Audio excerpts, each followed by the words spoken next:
So ಇದಾದ್ಮೇಲೆ ದಂಡುಪಾಳ್ಯ ಹಗರಣದ ಬಗ್ಗೆ ಹೇಳೋದಾದ್ರೆ, ದಂಡುಪಾಳ್ಯ ಕೇಸು ಕೂಡ ಬಹಳ ಇಂಪಾರ್ಟೆಂಟ್. ಅದು 2000 ಇಸವಿ. ಚಲಪತಿ ಅಂತ ಇನ್ಸ್ಪೆಕ್ಟರ್ ಇದ್ದರು, ನಿಸಾರ್ ಅಹಮದ್ SCP ಇದ್ದರು, DCP ಇದ್ದರು ಅವರು.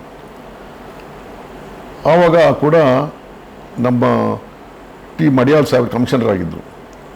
ಅಲ್ಲಲ್ಲಿ ಒಂದು ಸಿಂಗಲ್ ಲೇಡಿ ಎಲ್ಲಿದ್ದಾರೆ ಅವ್ರದ್ದು ಚಾಕು ಹಾಕಿ ಸಾಯಿಸೋದು, ಇಳುವ ಹಾಕೋದು, ಬಾತ್ರೂಮಲ್ಲಿ ಇಡೋದು, ನೀರು ಹಾಕೋದು. ಅವ್ರ ಕಡೆಯಿಂದ ಅದು ಸ್ವಲ್ಪ ಹಣ ಸಿಕ್ಕಲಿ, ಅದು 50 ಪೈಸೆಯಿಂದ ಇಡಬಹುದು, 50 ಲಕ್ಷ ಗಟ್ಟಲೆ ಇರ್ಬೋದು, ಎತ್ಕೊಂಡು ಸಿಕ್ಕಿದ್ದನು. ಅಂಥ ಒಂದು ಗ್ಯಾಂಗ್, ಅದು ಒಂದು ಕ್ರೂಯಲ್ ಗ್ಯಾಂಗ್, ಕ್ರಿಮಿನಲ್ ಗ್ಯಾಂಗ್. ಅವ್ರದ್ದು ಉದ್ದೇಶನೇ ಇಷ್ಟೇ. ಹಗಲು ಹೆಣ್ಮಕ್ಳೆಲ್ಲ ಹೋಗೋದು, ಮನೆ ನೋಡ್ಕೊಂಡು ಬರೋದು, ಇವ್ರು ಎಲ್ಲಾರದ್ದು ಕ್ಯಾಂಪ್ ಆಗೋದು. ಯಾರು ಸಿಂಗಲ್ ಮನೆ ಇದೆ, ಸಿಂಗಲ್ ಲೇಡೀಸ್ ಇದ್ದಾರೆ, ಸಿಂಗಲ್ ಇವರಿದ್ದಾರೆ, ಅವರ ಮನೆ ನೋಡ್ಕೊಂಡು ಇವ್ರು ಹೋಗಿ ರಾತ್ರಿ ಹೊಡೆದಾಕಿ ಮರ್ಡರ್ ಮಾಡಿ ಇದನ್ನು ದೋಚ್ಕೊಂಡು ಹೋಗೋದು ಅಂತ ಒಂದು ಅಭ್ಯಾಸ. ಅಂಥದ್ದು 30-40 ಮರ್ಡರ್ ಕೇಸ್ ಮಾಡಿದ್ರು.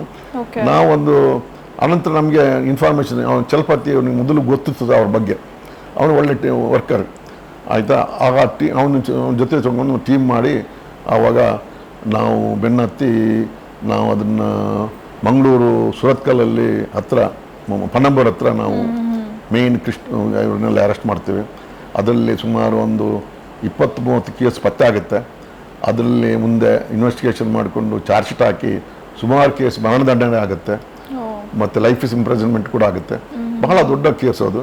ದೊಡ್ಡ ನಂತರ ಅಲ್ಲಿಯ ಈ ಅಂಥ ಮರ್ಡರ್ ಕೇಸ್ ಆಗೋದು ಬಂದಾಗಿತ್ತು. ಅದೇ ಫೈನಲ್. ಈಗ ಎಲ್ಲರೂ ಜೈಲಲ್ಲಿದ್ದಾರೆ. ಇದು ಅವ್ರ ಮೇಲೆ, ಕೆಲವ್ರ ಮೇಲೆ ಮರಣದಂಡನೆ ಕೇಸು ಇನ್ನೂ ಉಳಿದಿದೆ, ಅದು ಬಾಕಿ ಉಳಿದಿದೆ. ಅದು ಶಿಕ್ಷೆ ಆಗಿ ಇದ್ದಾರೆ, ಜೈಲಿನಲ್ಲಿದ್ದಾರೆ. ಅದು ಒಳ್ಳೆ ಕೇಸು, ಒಳ್ಳೆ ಡಿಟೆಕ್ಷನ್.